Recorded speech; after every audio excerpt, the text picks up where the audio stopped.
Jim Jones's name is as synonymous with the word cult as Hitler's name is with the Holocaust.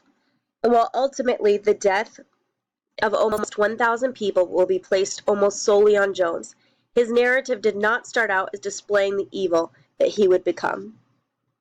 According to Mitchell in 2018, Jim Jones grew up the only son in a poor family during the Great Depression.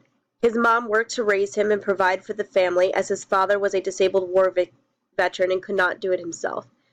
Jones worked as an orderly at a hospital throughout his high school years, so maybe through time and this poor background he developed a very socialistic point of view. He believed that everyone should be equal and that they should share those resources equally. It is understandable why a young man who grew up watching his mom solely struggle to provide for her family would later hold strong beliefs that society should be a close community that can share the burden of providing for each other and raising the children. According to Mitchell, the majority of the followers that were willing to stay with Jones at Jonestown were African Americans. The state of American politics and the civil rights movement had become a very violent time in American history, and the people that followed Jones were definitely looking for a better situation. To be completely accepted, valued, and treated as equals were for many completely unheard of.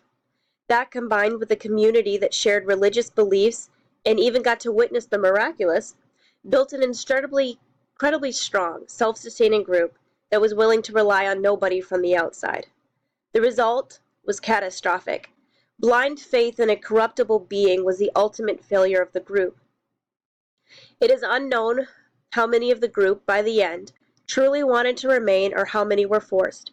But either way, he had enough loyal supporters that when he decided that group suicide was the only way to go, over 900 people followed his lead, according to The Guardian in 2018. Leadership traits: how Jim Jones persuaded his audience. Jones had identified a very serious need in America, and that was a genuine desire to be equal. According to Mitchell in 2018, Jones and his wife had personally created a blended family by adopting ethnically different children, which created the ideal family to display the equality and inclusion that they wanted for their community. Identifying and meeting that need was probably one of the most influential tactics that he used to bring people into his religion. Fear, especially towards the end, was why people weren't leaving. Jones had become very suspicious of the outside world, and he worked to instill that fear and suspicion in his followers. In an article for People magazine, a survivor was interviewed about her experiences in Jonestown and before, from Dodd 2018. This survivor recounts how fear grew within the group, fear of the outside world, but also a fear of Jones himself. He stressed how the outside world wanted to destroy what they had built, but he also used armed guards to handle those that might defect. By the end, she said that he was having them perform suicide drills just in case soldiers invaded the camp. By combining the fear of the outside world with fear of what he might do if they left, he created the perfect environment for his control. Ethical violations in his leadership. In a handout from the Miami Mental Health Center in 1980, Lasagna points out that Jones had purposely created an environment where he had total control over their finances, families, location, speech, and beliefs. A perfect system of control. Because it was a socialistic community, all of their finances went into the church and was therefore redistributed by Jones. It appears that Jones developed this concept through that socialistic mindset and through the Bible. Acts chapter 3, verses 44 through 45 states that Christians sold everything that they owned to give to the poor and support one another through a common fund. And while this by itself is not unethical, Jones was being investigated for unethical conduct financially, and later millions of dollars were seized from the church after the Jonestown massacre, but the people themselves had lived in relative poverty, according to Aldridge in 2007. Lasagna specifically points out that Jones required his followers to refer to him as Dad, effectively making himself out to be the ultimate authority figure in each household. However, according to Harari in 1992, he was also reported to have had multiple extramarital affairs, which was a gross misuse of the power that he held over those followers. By moving his most loyal followers to Guyana and asking them to turn in their passport once he got there, he effectively removed any chance of them leaving peacefully. We see later that when Congressman Ryan tried to come to their rescue, those that tried leaving were attacked and several lost their lives, according to Reiterman in 2018. Jones was also known for his impassioned speeches that would go on for hours and hours. Lasagna likens this delivery to a hypnotist bringing a room under his spell. Beyond indoctrination is that Jones also limited criticism or free speech among his followers. He required a fierce loyalty that, if broken, would result in punishment. The San Diego State University, in conjunction with the Jonestown Institution, has released written transcripts of audio that was taken at Jonestown. In transcript Q734, there is a meeting taking place where different individuals are appealing to Dad for different indiscretions ranging from talking too much while they worked to child rape. The transcript is incredibly violent and filled with strong language from Jones and others towards unworthy members within their society. What it shows is an incredibly crude leader using mob force and violence to control those that would go against the communal belief system.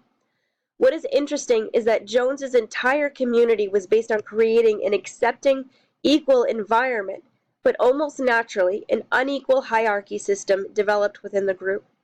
His followers started with his church because it was a safe place to feel loved and accepted equally. He offered them something that American society wasn't willing to give them.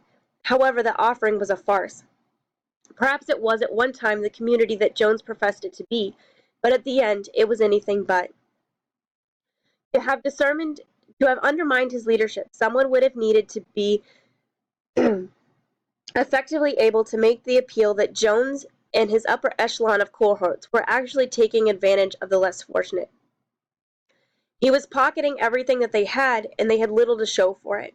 Several members professed to feeling tricked into going to Jonestown because when they arrived, it wasn't nearly the happy, thriving community that Jones had led everyone to believe, according to Harari in 1992.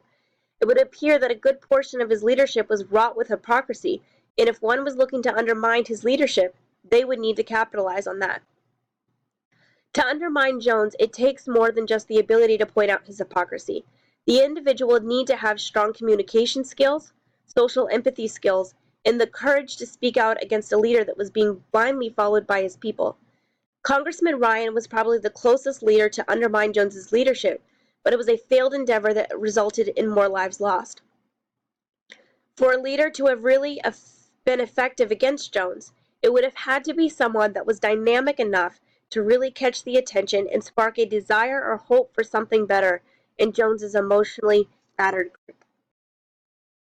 It is far easier to stop a cult leader from coming to power than it is to remove him once he has a large group of followers. People who have been encouraged to think for themselves are less likely to be controlled by someone else. I'm not advocating that we raise generations of children that are constantly challenging authority, but rather instilling need in them to understand why they're doing things. Teaching children to profess undying fealty to corruptible beings or organizations is just going to make them more susceptible to situations like Jonestown. In Kellerman's 2004 book on leadership, she states that bad followers don't question authority. So our education system needs to be able to teach children how to safely question authority and to think for themselves. In this week's discussion, I mentioned that I grew up in a very religious environment. However, my father, a licensed minister with the organization, was constantly challenging me on what I believed and bringing different schools of thought to my attention. For him, it wasn't enough that I believed what he believed. Rather, he wanted to know why I believed something. He did not look for me to simply agree with what he taught, and on many things we had different opinions. He was satisfied only when I could provide a logistical argument based upon free thought. While everyone's parenting tactics are different, if we could learn as a society how to raise respectful free thinkers, we would find that they are less susceptible to control. Lastly, one of the ways that Jones was able to so effectively bring in followers was that he accepted those that society saw as unacceptable. He took in the poor, the marginalized, and the criminals. If society hadn't created easy targets, perhaps a man like Jones is not effective in creating blind faith in people. It is a challenge for us to do better. There is a teen support system called the Adolescent Peer Support League, whose mission is to reach out to people that seem bullied or ostracized because they recognize the danger facing young people that feel like they don't matter. However, the danger doesn't stop just because someone reaches adulthood. It would seem that these teens have realized that something the adults haven't, and that is the fact that every soul needs to feel like they belong. By creating a society that by majority makes sure that no one is left behind, it closes the door to people like Jim Jones who prey on those that don't have that support system. Free thought and closing the gap may not be a fail-safe solution, but it creates a safeguard against cult leadership from gaining momentum. In other words, it provides roadblocks to people like Jim Jones.